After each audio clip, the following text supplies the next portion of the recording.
নমস্কার বন্ধুরা, কেমন আছেন সবাই? আশা করি সবাই খুব ভালো আছেন, সুস্থ আছেন। বন্ধুরা, আগামীকাল 29শে আগস্ট বৃহস্পতিবার হচ্ছে অন্নদা একাদশী।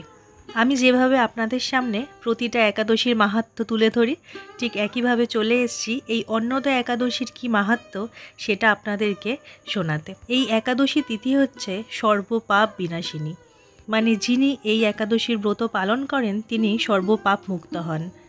এমনকি এই ব্রতের নাম শুনলেই রাশি রাশি পাপ দূর হয়ে যায়।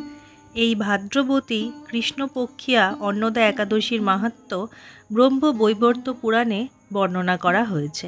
এবারে আমি আপনাদেরকে শোনাচ্ছি এই ব্রতের মাহাত্ম্য।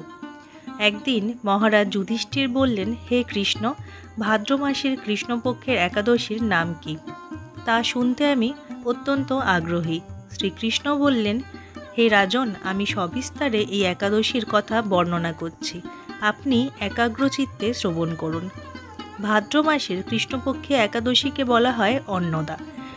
এই তিথি সর্বপাপ বিনাশিনী। যিনি শ্রীহরির চরণে এই ব্রত পালন করেন তিনি সর্বপাপ মুক্ত হন। এমনকি এই ব্রতের নাম শুনলেই রাশি রাশি পাপ দূর হয়ে যায়। এই ব্রত প্রসঙ্গে একটা পৌরাণিক ইতিহাসও রয়েছে। প্রাচীনকালে হরিশ্চন্দ্র নামে এক নিষ্ঠাপরায়ণ সত্যবাদী চক্রবর্তী রাজা ছিলেন। পূর্ব কর্মফল ও প্রতিজ্ঞার সত্যতা রক্ষায় তিনি রাজ্যভ্রষ্ট হন। অবস্থা এমন হলো যে তিনি নিজের স্ত্রী, পুত্র এবং অবশেষে নিজেকে পর্যন্ত বিক্রি করতে বাধ্য হলেন। হে রাজেন্দ্র, এই পুণ্যবান রাজা চণ্ডালের দাসত্ব স্বীকার করেও সত্য রক্ষার্থে দৃঢ় নিষ্ঠা প্রদর্শন করেছিলেন। তিনি শ্মশানে মৃত ব্যক্তির বস্ত্র কররূপে গ্রহণ করতেন।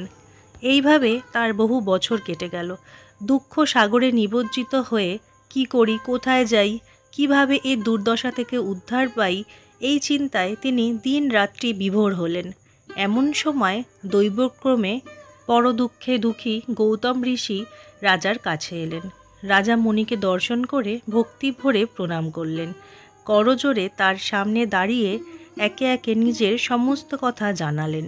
রাজার দুঃখের কথা শুনে মুনিবর বিস্মিত হলেন। অত্যন্ত ব্যথিত হয়ে তিনি বললেন, হে রাজন, ভাদ্র মাসে কৃষ্ণপক্ষের একাদশী অন্নদা নামে জগতে প্রসিদ্ধ। আপনি এই ব্রত পালন করুন। এই ব্রতের প্রভাবে আপনার সমস্ত পাপের বিনাশ হবে। আপনার ভাগ্যবশত আগামী 7 দিন পরেই এই তিথির আবির্ভাব হবে।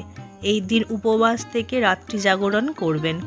এইভাবে ব্রত উদযাপনে আপনার সমস্ত পাপ ক্ষয় হবে। হে রাজন, আপনার পুণ্য প্রভাবে আমি এখানে এসেছি জানবেন। এই কথা বলে গৌতম মুনি অন্তর্হিত হলেন। ঋষিবরের উপদেশ মতো তিনি শ্রদ্ধা সহকারে সেই ব্রত পালন করলেন।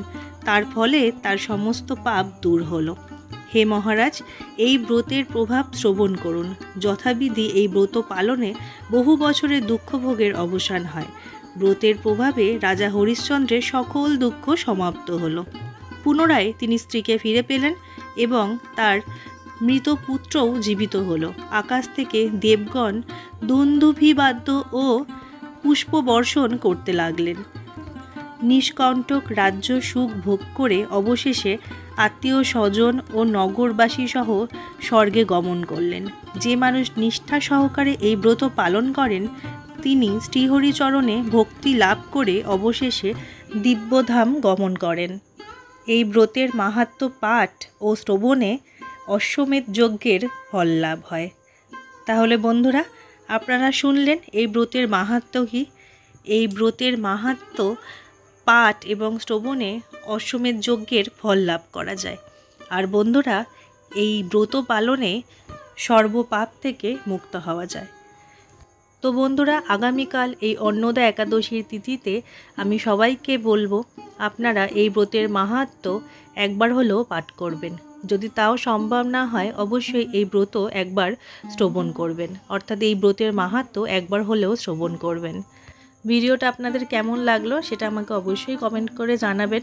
ভিডিওটা যদি ভালো লাগে তাহলে ভিডিওটা একটি লাইক করে শেয়ার করে দেবেন এবং চ্যানেলটি সাবস্ক্রাইব করে আমার পাশে থাকবেন। অথবা ফেসবুক থেকে যদি দেখেন পেজটি ফলো করে আমার পাশে থাকবেন। বন্ধুরা, আজকের জন্য এতটুকুই। সবাই ভালো থাকবেন, সুস্থ থাকবেন। আবার দেখা হবে আপনাদের সঙ্গে পরবর্তী ভিডিওয়। জয় গোপাল।